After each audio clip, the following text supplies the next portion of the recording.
व्यापार तथा सांस्कृतिक पर्यटन मेलाका कार्यक्रमका सभापति त्यसै गरी यस कार्यक्रममा विशिष्ट अतिथिमा रहनुभएका पूर्व यो बेहोरासी क्लबका पूर्व अध्यक्ष अमर लोकचन, त्यसै गरी शमशेर विक, त्यसै गरी आजका हाम्रा कलाकार, विशेष गरी आजका हाम्रा यस महोत्सव कार्यक्रमका केन्द्रबिन्दु कलाकार, ख्याति कलाकार हाम्रा श्याम राणा मगरज्यू, त्यसै गरी यो मञ्चमा उपस्थित हुनुभएका हाम्रा वडा अध्यक्षज्यू, सदस्यज्यू लगायत विभिन्न सङ्घ संस्थामा आबद्ध हुनुभएका हाम्रा दाजुभाइ तथा दिदीबहिनीहरू र आज यो 7औं 8औं दिन यो महोत्सव मेलामा उपस्थित हुनुभएका सम्पूर्ण यो दर्शक महानुभावहरूलाई सर्वप्रथम आज यो महोत्सव कार्यक्रममा मलाई छोटो सानो मन्तव्य राख्नका लागि निमन्त्रणा गर्नुभएका यस आयोजक टिमलाई म मेरो व्यक्तिगत तर्फबाट धेरै धेरै धन्यवाद ज्ञापन गर्न पनि चाहन्छु। धेरै कुराहरू छन्, बेहोरासी क्लबले पूर्णिमाहरूमा गरेका अतीतका कुराहरू, पूर्णिमामा गरेका कार्यक्रमका कुराहरू पनि छन्।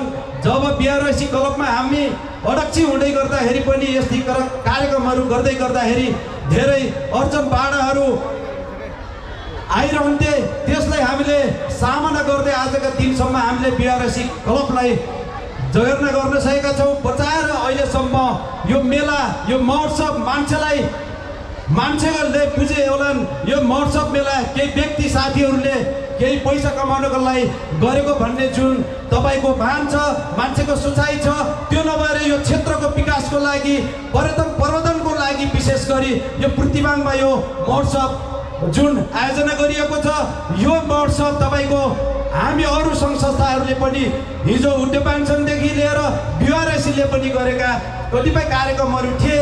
कति कार्यक्रमहरू गर्दै गर्दाखेरि हामीलाई आर्थिक नैतिक भौतिकका कुराहरू धेरै जोडिन्छन्। धेरै तपाईँको गाह्रो हुन्थ्यो कार्यक्रम गर्दाखेरि, धेरै आर्थिकका कुराहरू जोडेर धेरै हामीलाई समस्याहरू भएका दिनहरू पनि हामीले भुलेका छैनौँ।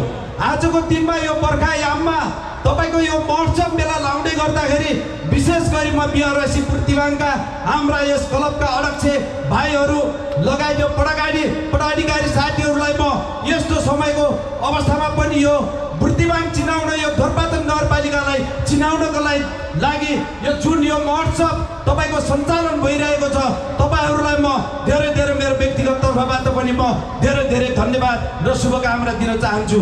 तपाईँहरू नआत्तिनुहोस्, महोत्सव मेला तपाईँको यो क्षेत्रको लागि, यो क्षेत्र धोरपाटन नगरपालिका, यो क्षेत्र नम्बर 2 को लागि तपाईँको यो मेरो बुझाइमा चाहिँ पर्यटन विशेष गरी यो संसार देश र विदेशमा रहनुभएका संसारभरि तपाईँको हाम्रा यस क्षेत्रबाट कतिपय खेलाडी साथीहरू, कति कलाकार साथीहरू पनि यहाँबाट तपाईँको राम्रो कलाकारहरू बन्न सफल हुनुभएको छ।